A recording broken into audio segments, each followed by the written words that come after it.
নমস্কার বন্ধুরা, ঝর্ণা ঝুমা কিচেনে সবাইকে স্বাগত। আজ আমি মূলোর শাক দিয়ে দারুণ একটা রেসিপি তৈরি করব। আপনারা হয়তো মূলোর শাকটা ফেলে দেন, কিন্তু আজকে থেকে আমি যে রেসিপিটা তৈরি করছি এই রেসিপিটা দেখলে আর ফেলবেন না মূলোর শাক। তো দেখেন এখানে আমি মূলোর শাক নিয়ে নিয়েছি। এখন মূলোর শাকগুলো কেটে নেব। আর খুব সুন্দর মূলোর শাকগুলো, যেগুলো হলুদ আছে সেইগুলো ফেলে দিয়ে পরিষ্কার করে নিয়ে নেবেন। এখন আমি শাকগুলো কেটে পরিষ্কার করে নেব।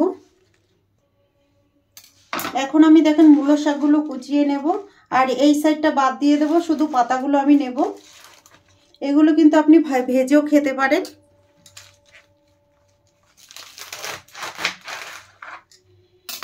চাইলে কিন্তু দিতে পারেন, কচি কচি আছে, কচি কচি হলে পরে দিয়ে দেবেন, অসুবিধা নাই। একদম কুচি কুচি করে কেটে নেব।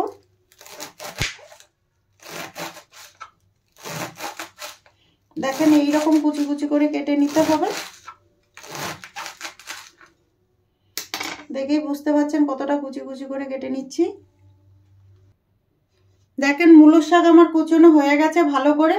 আর দিয়ে দিলাম কিছুটা নুন। বেশ হাত দিয়ে ভালো করে মেখে আমি 10 মিনিটের মধ্যে রেখে দেব। তাহলে দেখবেন শাকটা একদম নরম হয়ে যাবে। আপনারাও ঠিক এইরকম করে রাখবেন। আমি যখন মূলোর শাক তৈরি করি এইরকম নুন মাখিয়ে রেখে দিই 10 মিনিটের মতো, একদম শাকটা নরম হয়ে যায়। দেখেন মেখে রেখে দিয়েছি আমি। দেখেন শাকগুলো নরম হয়ে গেছে। এখন আমি এগুলো ধুয়ে পরিষ্কার করে নেব। দেখেন মূলো শাক ধুয়ে আমি পরিষ্কার করে নিয়ে নিয়েছি। এখন এর মধ্যে আমি দিয়ে দেব কিছুটা বেসন। 1 টেবিল চামচ বেসন দিয়েছি আমি। দিয়ে দিলাম চালের গুঁড়ো, সেম মাপে দিয়েছি আমি চালের গুঁড়ো। টেস্ট হিসাবে নুন দিয়ে দিলাম। দেখেন এখানে ধনেপাতা আর কাঁচা লঙ্কা কুচিয়ে নিয়েছি, দিয়ে দিলাম।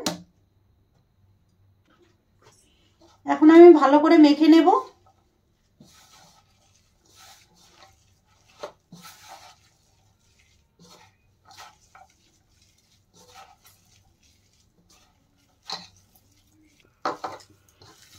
দেখেন ভালো করে আমি মেখে নিয়ে নিয়েছি। আপনারা যদি চান তাহলে কিন্তু এখানে পেঁয়াজ আর রসুন দিতে পারেন। আমি যেহেতু নিরামিষ করছি সেই জন্য পেঁয়াজ রসুন দিলাম না।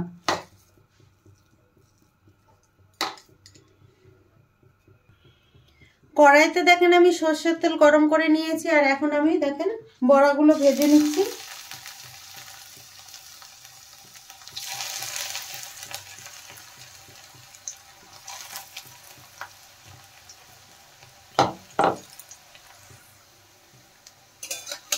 এক সাইড দেখেন ভাজা হয়ে গেছে, এখন আমি পাল্টে দিলাম।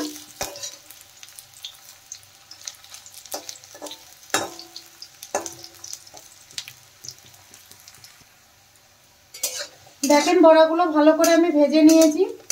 এখন নামিয়ে নেব। এখন আমি দেখেন প্লেটে নিয়ে নিলাম।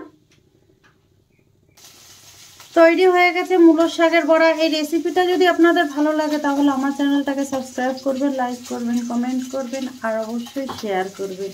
আর আমি যেইভাবে মূলোর শাকের বড়াটা বানিয়েছি প্লিজ এইভাবে আপনারা বানাবেন, কমেন্ট করে আমাকে জানাবেন। Thank you.